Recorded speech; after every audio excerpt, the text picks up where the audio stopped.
Bueno, bienvenidos a todos y todas a un nuevo encuentro del ciclo de seminarios académicos que realiza el Banco Central. Hoy tenemos el gusto de tener como presentadora a Guilherme Spinato Morlin de la Universidad de Pisa, que va a presentar el trabajo que se deriva, entiendo, de su tesis doctoral, Inflación internacional y encadenamientos comerciales bajo Inflation Targeting en Brasil. Guilherme es investigador de la Universidad de Pisa, es doctor en Economía en el programa conjunto de las universidades de Florencia, Siena y Pisa. Su investigación se centra en macroeconomía de economías abiertas, inflación y política monetaria, crecimiento basado en la demanda y economía política de modelos de crecimiento. Guilherme, tenés 40 minutos para presentar, después vamos a contar con los comentarios de Loli Garegnani y finalmente vamos a tener un espacio para preguntas y respuestas del público. Así que, Guilherme, cuando quieras, puedes iniciar. You can see my screen, right? Yes. And you can listen to me very well. So thank you very much, Ariel, for the introduction. I'm so sorry about presenting in English, but that's what I can do. And yes, this is the work that it's part of my PhD thesis, and I have been presenting in some places, and I will be very happy to hear your comments, and I'm very glad to present here, and thank you very much, Ariel, for the invitation. So the funny part of my research is that when I started my PhD thesis back in 2018, the beginning of 2019, my supervisor and many other colleagues here in Italy have told me that the topic would not sound very relevant for many economists, especially in Europe, of course. Inflation was considered an issue of the third world or an issue that was part of the past. And now I have just finished my thesis, and well, it seems like inflation is back, and we will have a few years ahead of high inflation in advanced economies and as well as in the developing economies. So it's funny that recently the searching trend on inflation, it's on its maximum rate on Google for the last, I don't know, almost 20 years. So it seems like the topic is quite considered quite relevant now, even though for me as a theoretical and empirical issue, it's always a relevant issue to be discussed. So what I have done, this slide kind of summarizes the exercise that I have done in this paper. I have asked whether or not and how international cost shocks affect inflation, and which is the magnitude of these shocks. I studied the case of Brazil from 1999 to 2020. This is a period in which Brazil has been under the inflation targeting macroeconomic policy regime. So we had more or less stable inflation rates and a quite stable policy regime, so that we can gather this period as a sample for this empirical exercise. I used the structural VAR method, and part of the novelty of the paper is to consider an additional variable that's, it's an index that I developed myself based on the literature, which is the foreign producer price index, and I measure if this index has an additional impact on inflation that might usually be explained by other variables. So this index comes from the literature, and I strongly rely on this literature, mainly coming from the Bank for International Settlements researchers. And they have been, for a while, reclaiming the role of international variables on the explanation of inflation trends, mainly in advanced economies.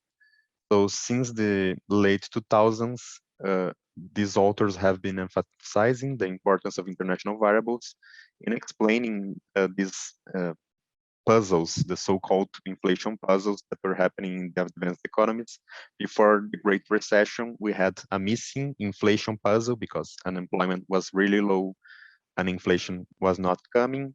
After the Great Recession, we had missing deflation because unemployment was very high and prices were not falling. And they attribute the causes, the explanation for these puzzles as being caused by the lack of international variables in the estimates of the Phillips curve and in the theoretical discussions on inflation. So they claim that the dominant view was a country-centric perspective in the study of inflation on the Phillips curve. And this country-centric viewpoint was implicitly assuming that production supply chains are fully domestic, that foreign and domestic goods are highly imperfect substitutes, and that they are mostly priced in the domestic currency, so that international tradable prices do not matter, and that there is limited mobility of labor. And in many different ways, they have provided evidence of the growing importance of the international component in the explanation of inflation across countries. So we know, of course, that in reality, supply chains are global and connect a wide range of countries. There's increasing integration in global value chains, and the authors have argued that this causes also greater contestability in each stage of the production process. So the idea here is that firms can avoid the price effect of supply and demand shocks coming from one country if they are able to alter their sourcing decisions towards another country, of course, assuming that's a kind of good that's substitutable, that it's possible to alter the sourcing decision. Tradable goods are highly substitutable between domestic and international goods, and they are priced in the international market. And domestic prices, especially in peripheral economies, they tend to follow the international price. Also, strategical inputs that affect all the price formation and affect the cost structure of many industries, they are set in the international market. So oil and gas and foodstuff depend on international prices. Trade is invoiced in the dollar mainly, and also partly in the euro. When countries devaluate with respect to the dollar, usually the trade prices of exports, of imports, also of tradable goods, they follow the same path of the devaluation or valuation.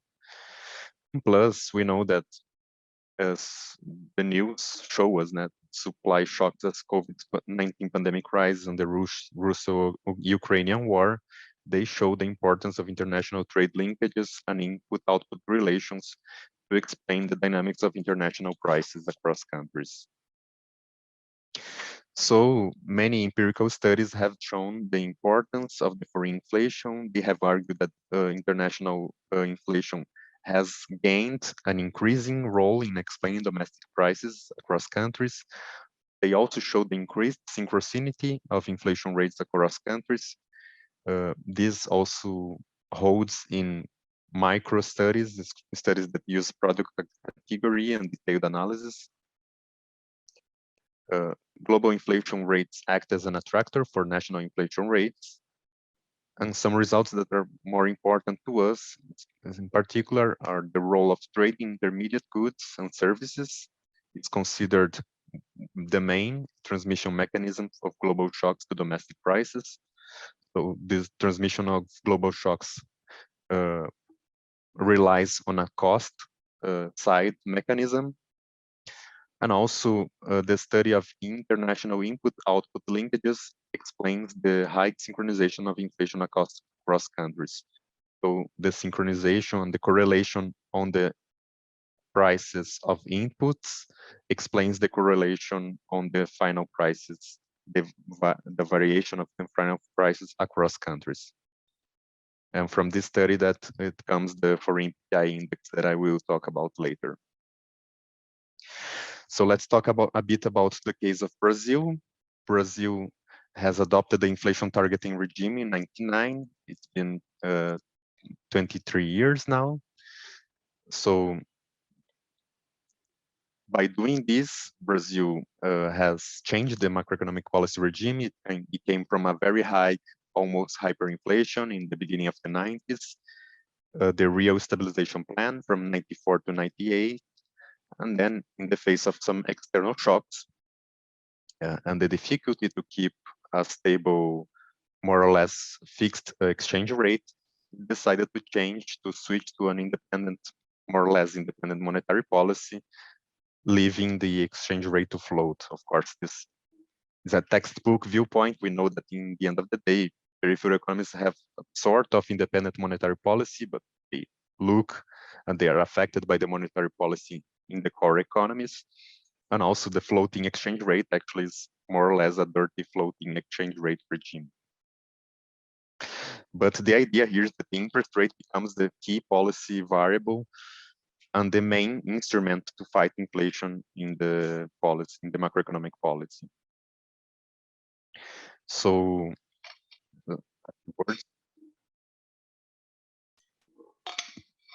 Brazilian inflation target relies on a full inflation targeting. So the idea is that there's not a measure of core inflation as many other countries use, but we use the full inflation index. And it's also an annual inflation targeting, in the sense that the central bank is held responsible to achieve the target each year. So many other countries adopt some more flexible regimes. Brazil is rather strict when we compare to these other ones. However, inflation rate was outside the tolerance range in 6 years, and it will be again this year. So in these 23 years, we will have 7 years in which the inflation was outside the tolerance range. This means that the central bank was not able to achieve the target. So in almost all of these periods, with the exception of 2017, this happened because of the presence of shocks in the exchange rate and commodity prices. So with the exception of 2017, in all the other years, the inflation was above the targets. 2017 was a year in which inflation was below the target. And this was due to exchange rate devaluations and increase in commodity prices. And the same things happened in 2022. We all know about that. So this is just a graph about the evolution of commodity prices since the pandemic, but it's not so important now. Some empirical evidence about the case of Brazil. Many empirical studies have shown the importance of the exchange rate and international commodity prices as the main variables explaining the dynamics of inflation in Brazil, in aggregate studies, but also in disaggregate studies of inflation. So authors disaggregate inflation in components like monitored prices, foodstuff, industrialized goods and services. And also a further disaggregation is found in Bastos and co-authors, in which 16 sectors of Brazilian industry are analyzed separately. And the importance of these international prices appear in all these cases. It's also shown that in industries that are more exposed to international markets and have a larger diffusion of imported inputs, they have a stronger effect of the international variables or the imported inflation. So studies relying on cost indexes are more rare in Brazil. We have Pimentel and also another study from Brazilian Central Bank. So Pimentel has developed some cost index based on intermediate consumption coming from national accounts data, coming from the intermediate consumption in national accounts, as an index for each of 21 industrial activities. And her objective was to show the asymmetry in the pass-through of cost shocks into final prices. So she shows that increases in costs have a greater impact on prices than the fall in costs. So there is an asymmetry in the pass-through. More recently, the central bank has done a study using also a similar cost index for also several industries. It was 24 industrial activities. They used the intermediate consumption table as well as the input-output matrix from 2015. And their main objective was to show the behavior of prices of if it follows or not costs. And they argued that they do. Industrial prices follow closely the evolution of costs. And they also argue that the pass-through from costs into final prices has increased in the period of the pandemic shocks. So they do not explain why, but they kind of show this in a not so sophisticated empirical exercise. So having this in mind, we develop also an index, it's the foreign PPI index, and we introduce the index in a VAR, a structural VAR, which accounts with the other variables that are traditionally included in a study of inflation. So we have Brazilian CPI, the consumer price index, the interest rate, which is the monetary policy rate pegged by the central bank. We have real GDP as a proxy for supply and demand shocks, the nominal exchange rate, which is the exchange rate with respect to the dollar. We have foreign PPI that I will speak a bit more later, and the commodity prices. So other than foreign PPI, usually the empirical exercises account for all the other variables. I introduced this one as a novel variable to be considered. Of course, the sample comes from January 1999 to December 2020. So here I show the evolution of the variables in the period. We have more or less, like we have faced some crises in the period, the pandemic, 2015 crisis, but no period of hyperinflation and such adverse shocks. Of course, I do some also robustness checks, withdrawing these adverse shocks related to the COVID pandemic from the sample to check if the results are kept. But we have more or less a stable period to analyze. So foreign PPI is the index that I developed based on the literature. This comes from Autor and his co-authors, so the authors from the Bank for International Settlements. They wanted to study the synchronization of inflation and costs across countries. And so they used the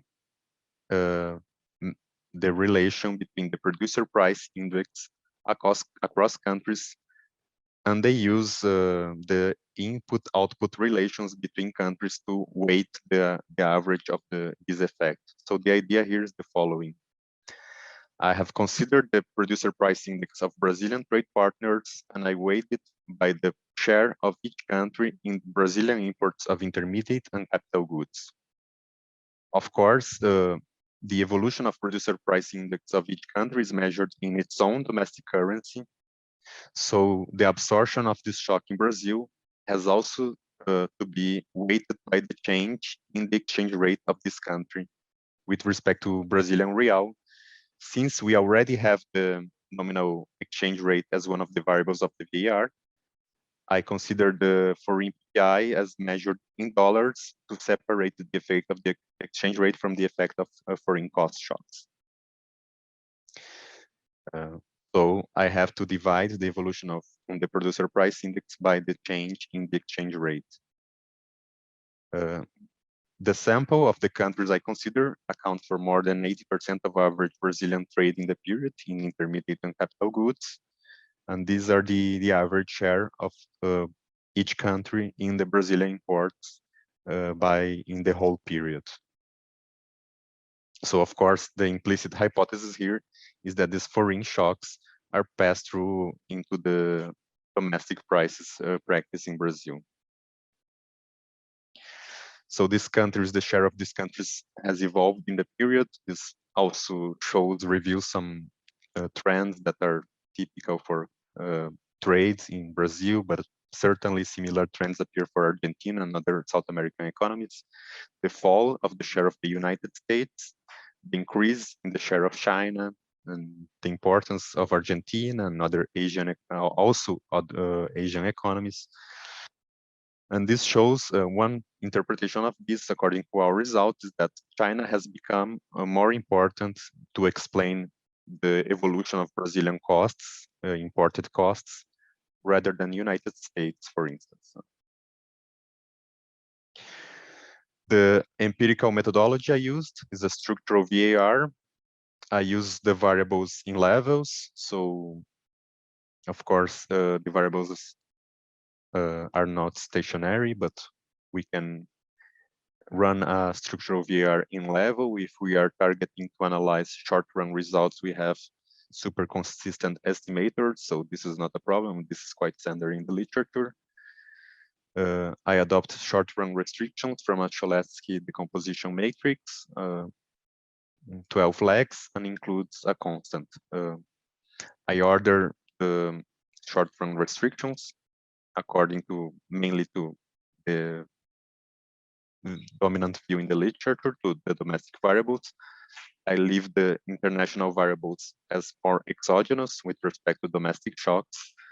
I have also considered the commodity prices as more exogenous with respect to the foreign PPI, because part of the PPI costs are correlated and are dependent on commodity prices. So prices depend on commodity costs. So I try to consider also the account for this effect.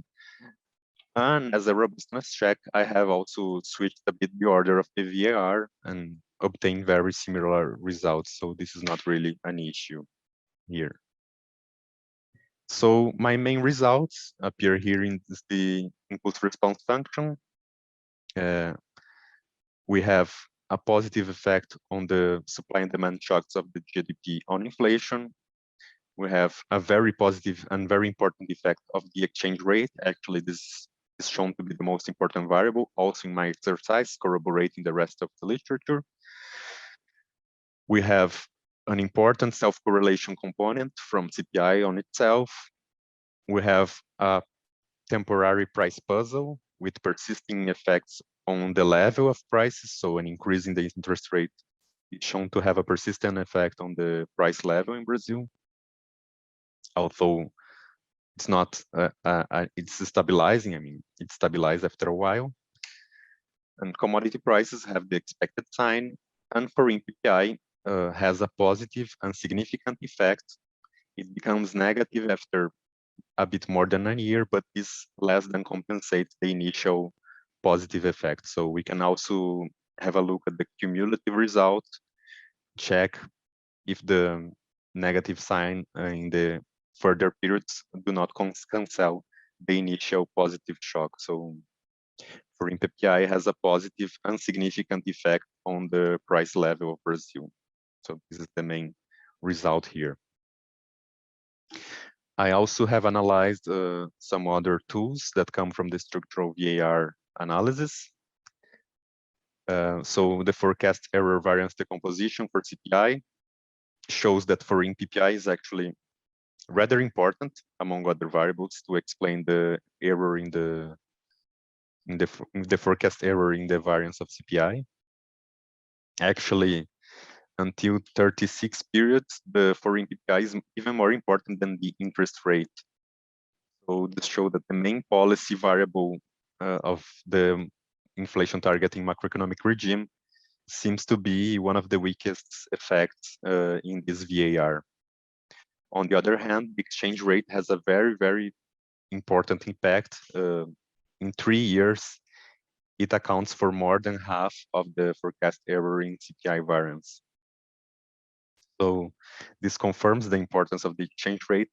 This also confirms the importance of the international variables. I mean, the exchange rate plus the foreign PPI and the commodity prices. So the international component on explaining Brazilian inflation is shown to be very important.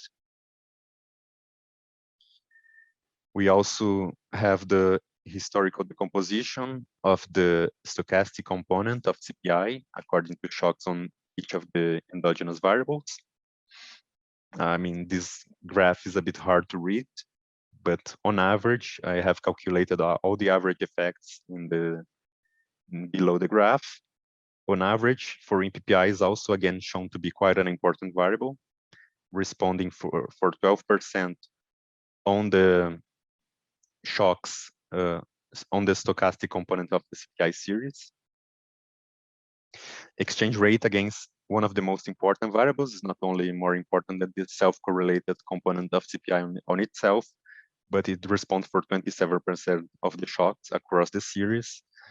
And so commodity prices for something like 30.75%. So we have that foreign PPI it's almost as important as commodity prices, and it's more important than GDP, and quite a bit more important than the interest rate, again, the main policy variable used in the inflation targeting regime. So as a robustness analysis, I have done some changes in the model to check if my results are robust.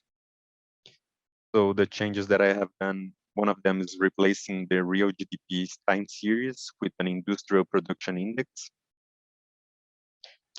I have also dropped the observation of 2020, which are related to the pandemic crisis from the sample, because of course these extreme observation shocks might bias the estimation of coefficients in a VAR.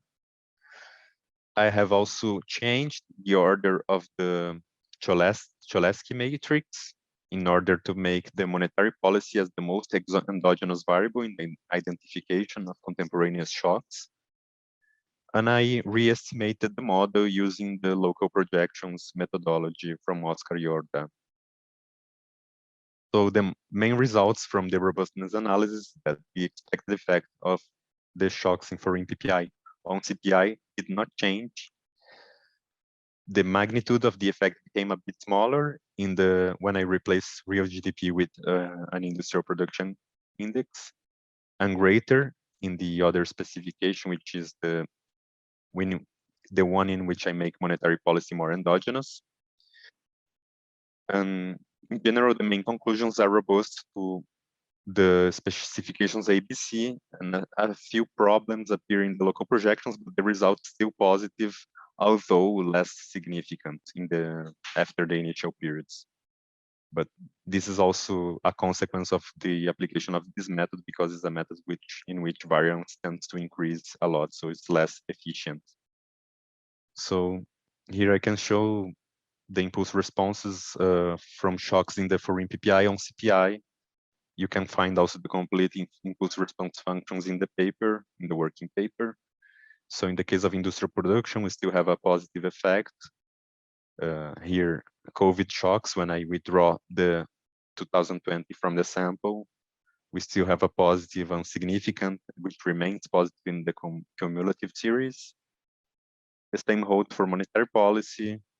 And in the case of local projections, we have a positive shock in the beginning, and this becomes insignificant after a few periods, but it remains positive. So overall, I found that this variable that I introduced, foreign producer price, which had not been addressed by the literature before, in the case of Brazil, it has a positive effect on CPI. So the impulse responses confirm the result that the hypothesis was aiming to find.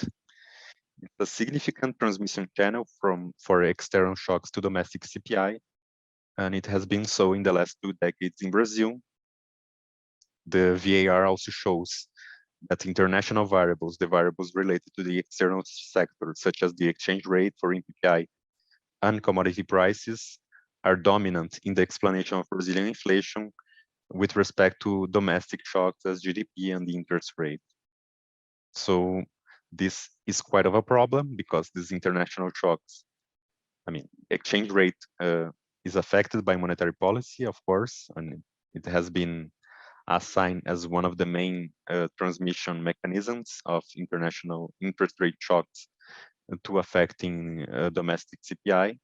But the other 2 variables for PPI and commodity prices are quite immune to Brazilian monetary policy, of course.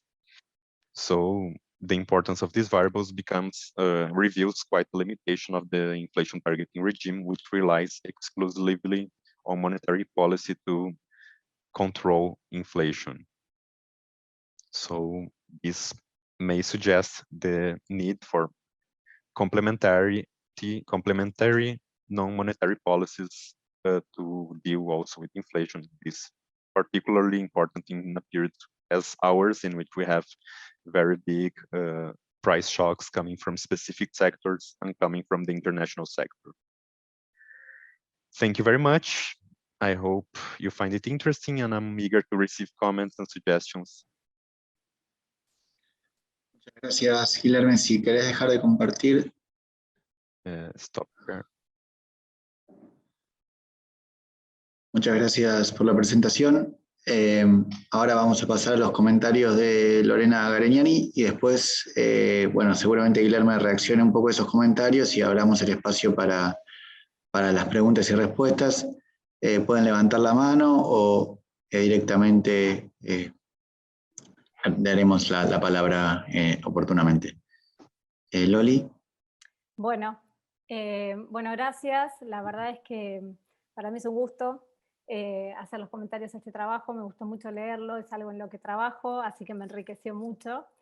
Es un trabajo excelente y además que tiene una contribución sumamente relevante para la literatura empírica y aplicada al estudio de la inflación, al presentar esta variable adicional y novedosa del índice de precios al productor con los principales socios comerciales. Es algo que nos sirve a todos los países para ver este impacto de los shocks externos sobre la inflación doméstica. Así que es un punto para publicar, obviamente. Mis comentarios son sugerencias para la publicación en un journal del working paper, porque me parece que para la literatura empírica es un punto fundamental este índice de precios al productor extranjero. De hecho, la mayor parte de mis comentarios y sugerencias tienen que ver con darle fuerza a estos resultados, a la robustez para confirmar y verificar los resultados para hacer de este working paper un paper publicable. Ojalá te sirvan mis comentarios en ese sentido. Esa es la idea. Antes de ir a los ejercicios de robustez, y también pensando en la publicación del working paper, un punto para mí, o sea, yo te dije, ¿sabes? Cuando estábamos charlando informalmente, que tengo un sesgo econométrico, de profesora de econometría de series de tiempo, entonces por ahí tengo un ojo para mirar algunas tablas y modo de mostrar resultados un poco sesgado, por lo cual me parece que para los que estamos involucrados en este tema, sería relevante en cuanto al análisis de estacionalidad de las series, si pudieras dar información en la tabla o como nota al pie, de si se han incluido los componentes determinísticos de constante y tendencia en las evaluaciones de los test de raíz unitaria. ¿Por qué? Porque además de que sabemos que cambian los valores críticos para la evaluación de las hipótesis, es importante saber si está sobre todo la tendencia incluida y resulta significativa, básicamente en el caso de la tasa de interés. Dado que en todas las variables del VAR estás bajo H0, con lo cual estamos tranquilos de que tenés una raíz unitaria, en todas, excepto en la tasa de interés, que vos bien explicás que rechazás la hipótesis nula al 5% de significatividad. Entonces vos decís, bueno, esta variable, rechazo la hipótesis nula en favor de la alternativa, es estacionaria en niveles. Perfecto. Cuando yo voy a mirar, obviamente los ponés y está perfecto, hay que ponerlos, los gráficos de la evolución temporal, cuando miro la evolución temporal de la tasa de interés, me surge la duda de si no tiene una tendencia determinística. ¿Por qué? Porque se ve como una leve tendencia determinística decreciente y podríamos pensar que es estacionaria alrededor de esta tendencia determinística decreciente. Entonces ahí es donde voy al apéndice a seguir mirando los resultados, pero como te digo, por este ojo fino de la profesora de series de tiempo, y digo, ¿estará la tendencia entre la tendencia? Uno no tiene el ojo biónico, entonces decís, es sumamente importante ver si esta tendencia es significativa o no. ¿Por qué? Porque para ir a un mundo estacionario no es lo mismo si tiene tendencia determinística que si no la tiene. Entonces yo pensaba, bueno, rechazo la hipótesis nula en favor de la alternativa. Si la tendencia no es significativa, estoy tranquila de que es estacionario en nivel y puedo hacer el análisis todo en niveles tranquilo.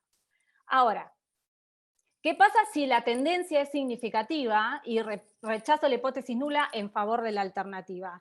Ahí tiene tendencia determinística y entonces es otro tipo de no estacionariedad. O sea, no es raíz unitaria, es otro tipo de no estacionariedad. Entonces, para meterla en el mundo estacionario tendría que restarle la tendencia determinística para poder transformarla en estacionaria. Entonces, ahí es donde yo digo, bueno, un lector, un referí que esté involucrado con esto te va a pedir que le clarifiques qué pasa con los componentes determinísticos. Y siguiendo en esta línea, con lo que yo veo en este gráfico D, también cuando en el apéndice, en la tabla A2, pones a la tasa de interés diferenciada, ahí también, por eso también es importante aclarar esto, porque si es estacionaria en niveles, la tendencia no fue significativa, así sea o no la constante significativa, ya sabes que es estacionaria en niveles, diferenciarla mucho sentido no tiene, por ahí podés decir, bueno, es para terminar de confirmar que es estacionaria.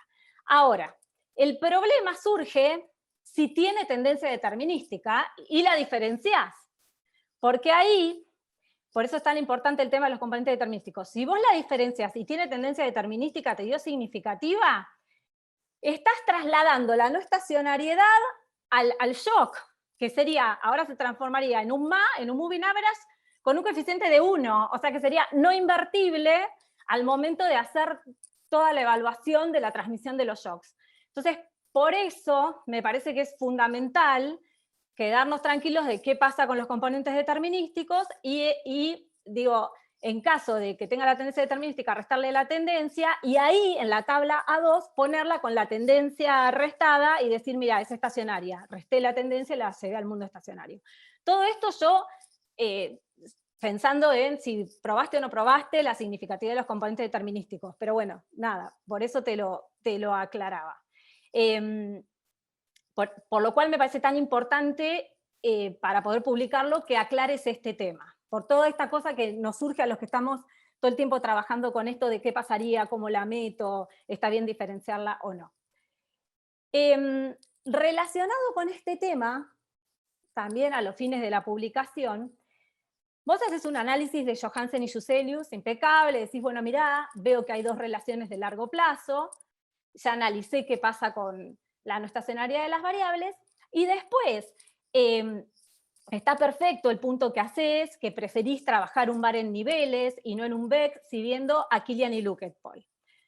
Lo que pasa es que alguien que también leyó Killian y Luckett-Pohl te va a decir, bueno, pero esos también aclaran que el costo potencial de usar un bar en niveles es que no explotás la estructura económica que está detrás del proceso generador de los datos. Entonces, ¿qué haría yo? Humildemente.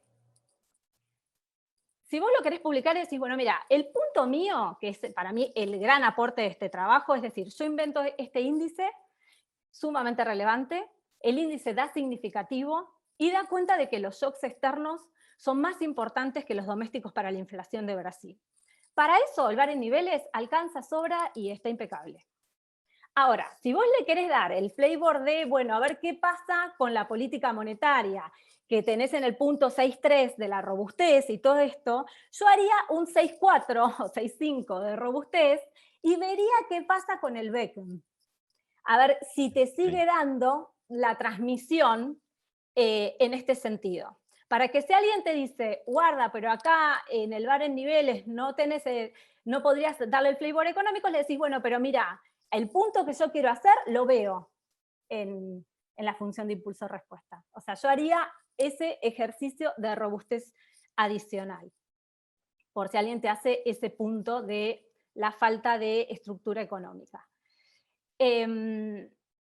Ahora, como te digo, eso es según la pregunta a donde vos lo quieras enfocar. Si vos me decís, bueno, no, mira, yo solamente quiero potenciar el índice que inventé y ver si da significativo o no, con el bar en niveles ya estaría, ¿sí?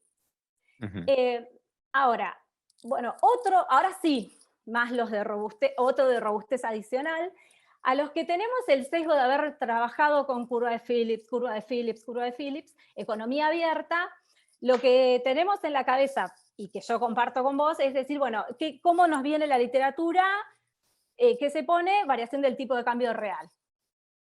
Yo estoy totalmente de acuerdo con vos y me parece impecable separar lo que es la variación del tipo de cambio real en lo que es la variación del tipo de cambio nominal y la inflación extranjera. Es un punto perfecto. Pero ¿qué me pasa? Cuando yo descompongo esto me pongo a pensar, guarda, entiendo el punto que haces en el trabajo de por qué tomás el tipo de cambio nominal, dólar real, por la importancia que tiene esta moneda para lo que es el comercio, la determinación de precios, y por cómo armás el índice de precios al productor. Ahora, yo haría un ejercicio adicional donde por si alguien te hace el punto de decir, bueno, pero mira, en el índice de precios al productor extranjero estás tomando socios comerciales, yo probaría qué pasa si además pongo, o sea, si en lugar del tipo de cambio nominal dólar real, pongo un tipo de cambio nominal multilateral con esos principales socios que metí en el índice de precios al productor extranjero. ¿Sí? Porque de esa manera como que tengo incluido toda la... Yo entiendo el punto que haces cuando por canasta de monedas haces la paridad y también para hacer la combinación de los índices, pero me parece que algo adicional sería, para terminar de complementar, que todo esto sería un tipo de cambio real multilateral, si querés, poner el tipo de cambio nominal multilateral con estos principales socios que estás tomando para ponderar el índice de precios al productor extranjero. So just to be clear in this point, Sí. So you suggest like to have like another robustness check using some measure of the effective nominal exchange rate? This or no? Entiendo, o sea, solamente poner el tipo de cambio nominal multilateral con los socios comerciales. Porque entiendo el punto que vos haces de no puedo poner un real effective porque tiene mucha correlación con el índice de precios al productor. Sí, sí. Entonces yo cambiaría para robustez, lo único que cambiaría es reemplazar tipo de cambio nominal dólar real por tipo de cambio nominal multilateral, del real con los otros socios comerciales. Ok. ¿Se entiende? Sí, sí.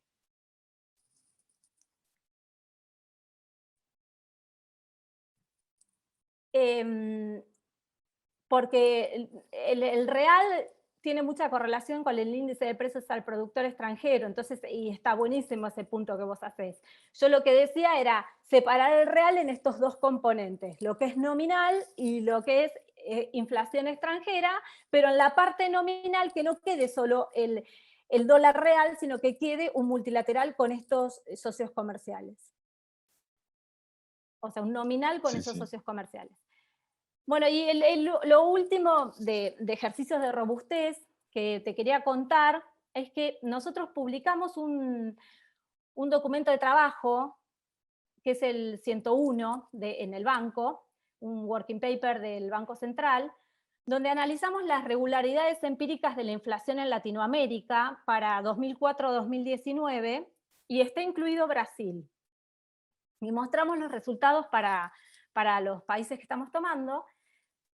Y ahí lo que hacemos es separar el análisis en dos partes. Una que tiene que ver con relaciones de largo plazo, haciendo Johansen y Juselius, y otra que tiene que ver con un análisis de corto plazo. Ahí en la parte de largo plazo, una de las relaciones que encontramos, que sería la relevante para tu caso, es una función de costos, donde para el caso de Brasil nos da una relación de largo plazo entre, nosotros tomamos el índice de precios al consumidor núcleo, o sea, la núcleo, no la headline, y se relaciona en el largo plazo con los salarios y con el tipo de cambio nominal dólar real. Tiene un vínculo de largo plazo. Pero el fuerte en la relación de largo plazo en cuanto a su coeficiente de salarios, y no nos da relación de largo plazo, aunque ahora te voy a contar qué pasa en el corto, no nos da relación de largo plazo con los precios internacionales de energía y de alimentos. Eso en el largo para Brasil. De eso, de la relación de largo plazo, yo tomaría el tema de los salarios, porque otro ejercicio de robustez sería ver a ver qué pasa si ponemos en este bar salarios. Y después, en la parte de corto, lo que hacemos es un enfoque que está inspirado en las funciones de impulso respuestas generalizadas de Pesaran y Shin, pero utilizamos una alternativa que está basada en lo que vos haces, que es proyecciones locales, con una propuesta de Marcelino y de Jordá. Y ahí lo que hacemos es descomponer la evolución de corto plazo de la inflación interanual en una parte que tiene que ver con los rezagos de la propia inflación, o sea, la persistencia propia, otra parte que tiene que ver con la persistencia de los determinantes, una parte que tiene que ver con cómo responde la inflación a los desvíos de la relación de largo plazo, bueno, la parte de los residuos, y una parte que también sería importante para vos que utilizás proyecciones locales, que tiene que ver con las noticias. O sea, las noticias en los determinantes, la parte contemporánea de los determinantes que no está afectada por el rezago de las variables, o sea, cuánto estas noticias afectan a la inflación. Los determinantes que tomamos son, los componentes son salarial, que sería salarios para el caso de Brasil, el cambiario, que sería el tipo de cambio nominal dólar real. En el monetario lo que tomamos son saldos reales y tasa de interés. En actividad tomamos el producto, y en externo nosotros tomamos los índices de precios internacionales de energía y de alimentos. Y lo que nosotros encontramos es que cuando vemos el corto plazo, a partir de 2016, la persistencia propia de la inflación en Brasil deja de tener tanta importancia y le traspasa la importancia a la persistencia del resto de los determinantes, donde está el tipo de cambio nominal y están los precios internacionales, está el sector externo. Así que eso me parece importante. Y distinto a otros países de Latinoamérica, que va perdiendo importancia la persistencia propia y empieza a importar la persistencia del resto de los determinantes. Y un punto relevante que encontramos en este análisis de corto es que en Brasil es importante también para la determinación de la inflación doméstica los desvíos de la relación de largo plazo. Por ejemplo, entre 2013 y 2016, los precios estaban, el IPC núcleo estaba por debajo de la relación de largo plazo consistente con salarios y tipo de cambio, y eso presionaba al alza a la infla. Entonces eso me parece que es un punto a tener en cuenta, digamos. Lo que a mí me parece que estaría buenísimo, que vos, si querés, aprovechando que sabés lo de local projections, agregar, es que cuando nosotros hacemos el análisis de noticias, en el caso de Brasil, nos da que las noticias más importantes son las que tienen que ver con el tipo de cambio nominal, dólar real, y los factores externos. Entonces, imagínate si vos llegás a meter este índice y el índice te da muy relevante para esta descomposición, sería como, bueno, la pata que faltaba para terminar de confirmar los resultados. Entonces, me parece que, dado que ya tenés una inversión en local projections, para ahí estaría bueno hacer este análisis que te va a resultar sumamente sencillo de las noticias, como para complementar esto de que los shocks externos, que nosotros lo vemos porque nos da que las noticias que tienen que ver con el tipo de cambio nominal, dólar real y los factores externos son más relevantes que las noticias domésticas que tienen que ver con actividad o con lo monetario. Entonces me parece que es un punto que por ahí te puede servir en esto de tratar de enfatizar estos resultados de que para el caso de Brasil los shocks externos son más importantes que los internos para la inflación doméstica. Bueno, hasta acá llego. Si no hablo más que él, no. Muchas gracias, Loli. De nada. Si querés reaccionar, Guilherme, a este comentario, a este referato que hizo Loli, gratis. Well, yes, thank you very much for the very complete revision, a lot of attention to my research. I mean, I will definitely have in mind your comments. So one thing that a few remarks that I can make about the index. I think something that I forgot to, I don't know if I mentioned in my presentation, but this index is inspired in the literature, but actually I have done a refinement in the index from the Bank for International Settlements, because since they were mainly analyzing advanced economies, they were not so concerned about the effect of the exchange rate changes across countries. Since I'm dealing with Brazil, this becomes quite important. So I think this also is part of the contribution of the paper, that's an index that fits better for the emerging economies analysis. So about your test, the unit root tests, I have done several types of unit roots. The results, I have not reported all of them, of course, but I'm pretty sure that the deterministic component is also stationary in this case of the interest rate. Not remember, I'm not 100% sure, but I remember having tested in many different ways and having done very different tests. So I will strongly consider the suggestion of doing a vector, a VEC, and also changing the variable in the nominal exchange rate to a multilateral exchange rate as a robustness check. Actually, also the multilateral exchange rate, I have also run the same exercise before. I just changed later in the paper. The results were also very similar. I changed because I think the result had the same sign, and it was similar magnitude. Correlation was larger, which is expected because the multilateral exchange rate would correlate with the producer price index, the foreign PPI. So you also come with very interesting news from this working paper of the Central Bank of Argentina. I will definitely have a look on it. It's super interesting and super connected to my interests and to my research.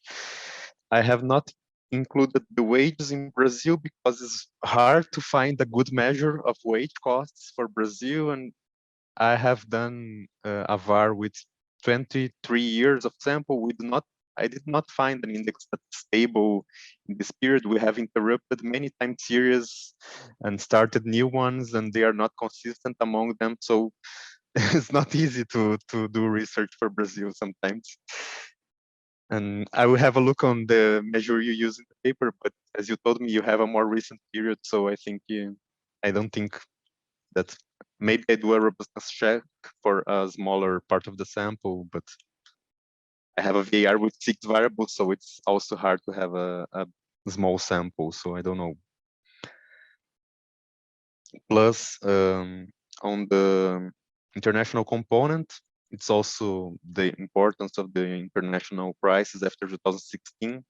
This might also be interesting. This can be related to policy decisions that were taken more recently, because before the impeachment in Brazil, the Workers' Party government was really making an effort to keep monitored prices away from the trend in the international prices, and this has completely changed in Brazil. This is also the reason why we have such high inflation now, because oil prices, even though they are controlled by a state-owned economy, they are following closely the evolution of international prices. This did not happen before, and oil is a quite important price for the economy. So the evolution of costs of many sectors will be affected by the changing oil prices. So it would be interesting to have a deeper look on that. And also I'll have a look on this working paper also to see the issue of the nudes. Anyway, thank you very much again. And thank you for the complete revision on the paper. Cualquier cosa nos mantenemos en contacto. Nosotros lo que tomamos es una serie de salarios de IPEA. Igual en el working paper está bien para cada país de dónde sacamos cada serie. Entonces, bueno, ahí por ahí lo puedes ver y seguimos en contacto. Bueno, gracias. Gracias. De nuevo, abrimos la sesión para preguntas del público.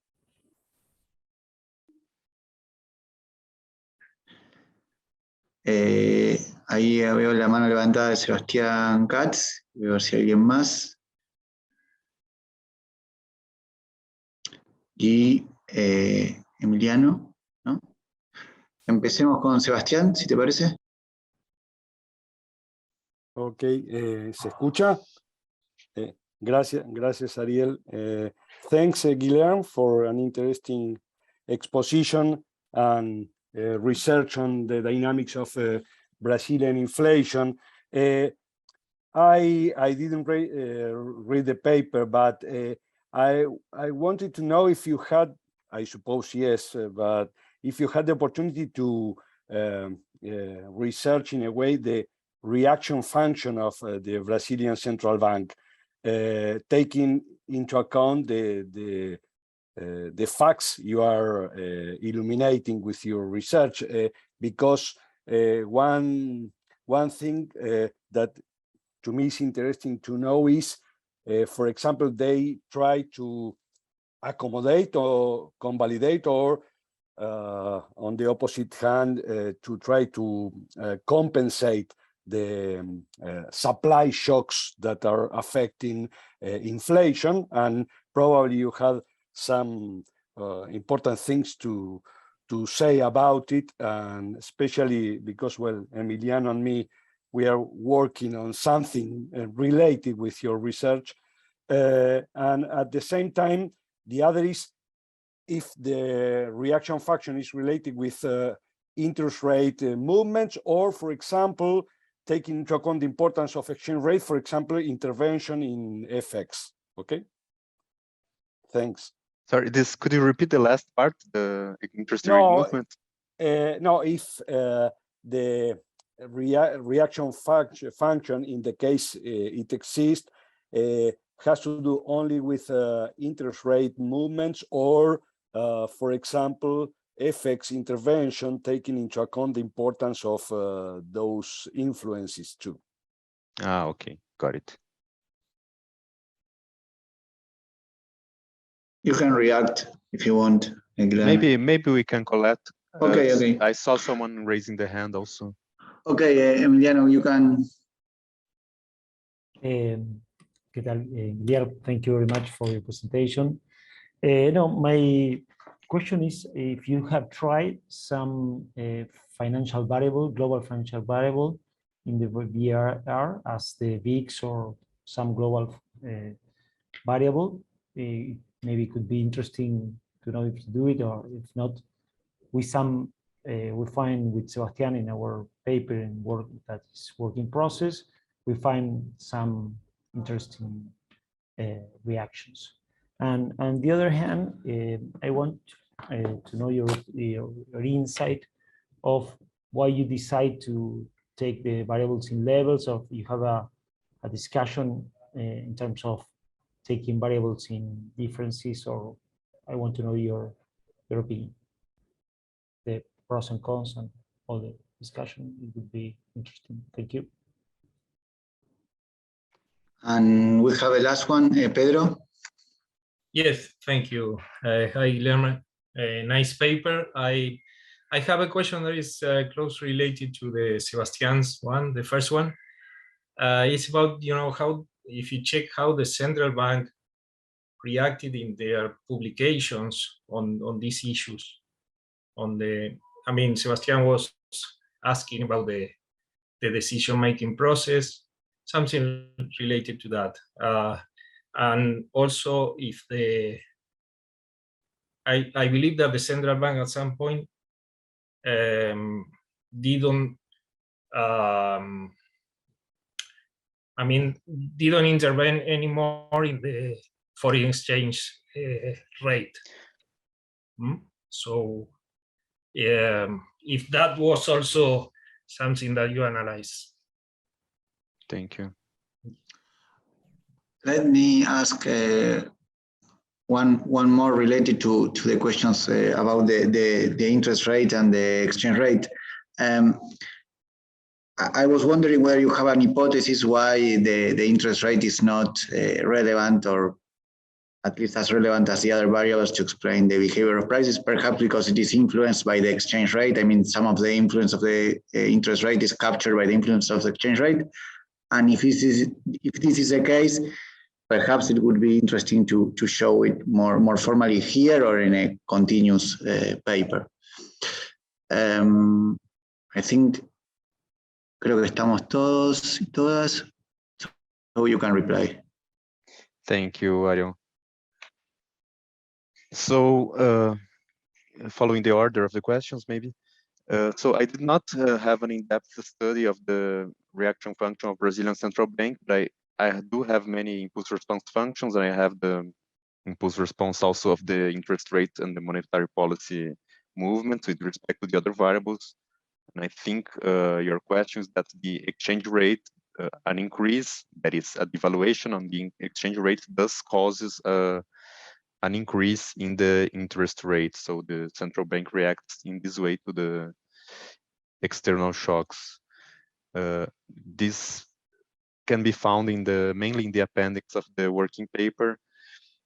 I mean, I didn't want to focus a lot on that because many people are a bit skeptical with the VAR methodology and say that results are kind of sensitive to changing the order of the variables and everything. So I wanted to stress more my variable and the robustness of this effect rather than having such a complete discussion on the economy.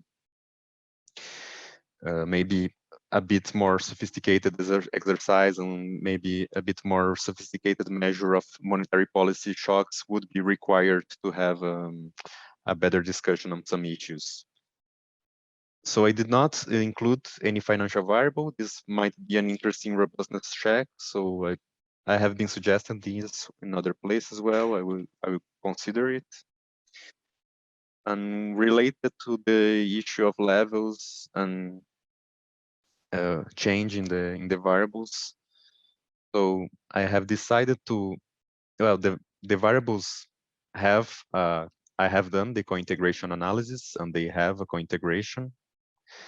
And I have decided to use the levels analysis because, well, this was a bit new to me that people nowadays are doing more levels to analyze monetary policy, especially so-called short-run effects of monetary policy. And this was more or less my target. If I wanted to use the change in the variables, I would have to do a complete VEC exercise, and I would have to introduce a co-integration vector. And it sounds like I would not gain a lot in terms of results and persuasion of my results, but I'm a lot more in complexity in the analysis. So I think that doing a VEC as a robustness check might be a good thing, following the suggestion of Maria Isabel, sí? Maria Lorena. Maria Lorena, Lorena. sorry, Gabriel me Lorena. presentó como Loli, pero bueno. No. Loli, sí, it's hard if you Por use eso your te quedó nickname. Isabel, pero porque era Loli. So Maria Lorena. So I was strongly considering doing this VEC as a robustness check. So I will have then a complete analysis both in levels and in the change, in the variation.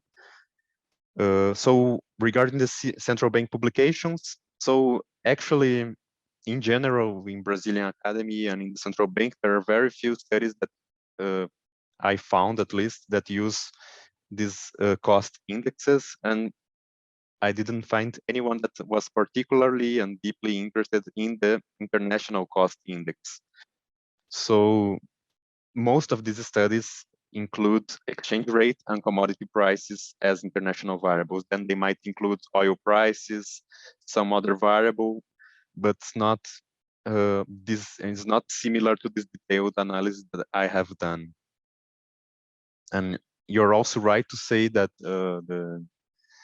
the way that Brazilian central bank deals with the exchange rate market has changed in the last few years.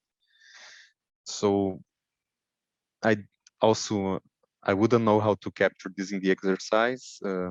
Maybe checking how the results evolve in the recent years. But anyway, this relation between the interest rate and the exchange rate remains more or less the one we expect, and this is also like being used nowadays by the central bank to reduce inflation in 2022. So during the pandemic shocks, they reduced a lot the interest rate. Brazilian currency was one of the most devaluating among the emerging markets. After that, they started increasing again the interest rate. So the volatility of the exchange rate increased a lot after the operations of the central bank in the exchange rate market. But these average movements, they apparently still follow a lot the differential between Brazilian interest rate and the core economy's interest rate. So this connects directly with the comment of Ariel. Yes, I agree with what you say, and I wish this had been clearly in my presentation, but I think that the exchange rate, the main transmission effect of interest rate on inflation is captured by this effect, the indirect effect of the interest rate on the exchange rate. So the idea is that an increase in the interest rate appreciates the currency, and this reduces tradable prices, imported prices, commodity prices in the Brazilian currency. So this has been, and many people argue that in the literature. So maybe I didn't find this so interesting to point because it's a bit established, at least in Brazilian literature. This has been the main effect of the monetary policy and the main actual transmission mechanism of inflation targeting in having some type of control on inflation in Brazil. Muchas gracias. Someone's still raising the hand. No, I think it was forgotten. Okay. Emiliano forgot to unraise his hand. No sé si tenemos alguna pregunta adicional. Creo que no veo más. Bueno, les agradezco. Recuerdo simplemente que después de las presentaciones, si no tenemos, como en general está pasando, tenemos las grabaciones completas, subimos la grabación a la página web y el canal YouTube del banco, y además está disponible el working paper o la presentación. En este caso va a estar disponible el working paper para quienes quieran profundizar en su lectura. Una vez más, gracias Guilherme, y gracias a toda la audiencia por las preguntas y por la participación, y gracias Lorena por los comentarios. Nos vemos la próxima. Thank you very much.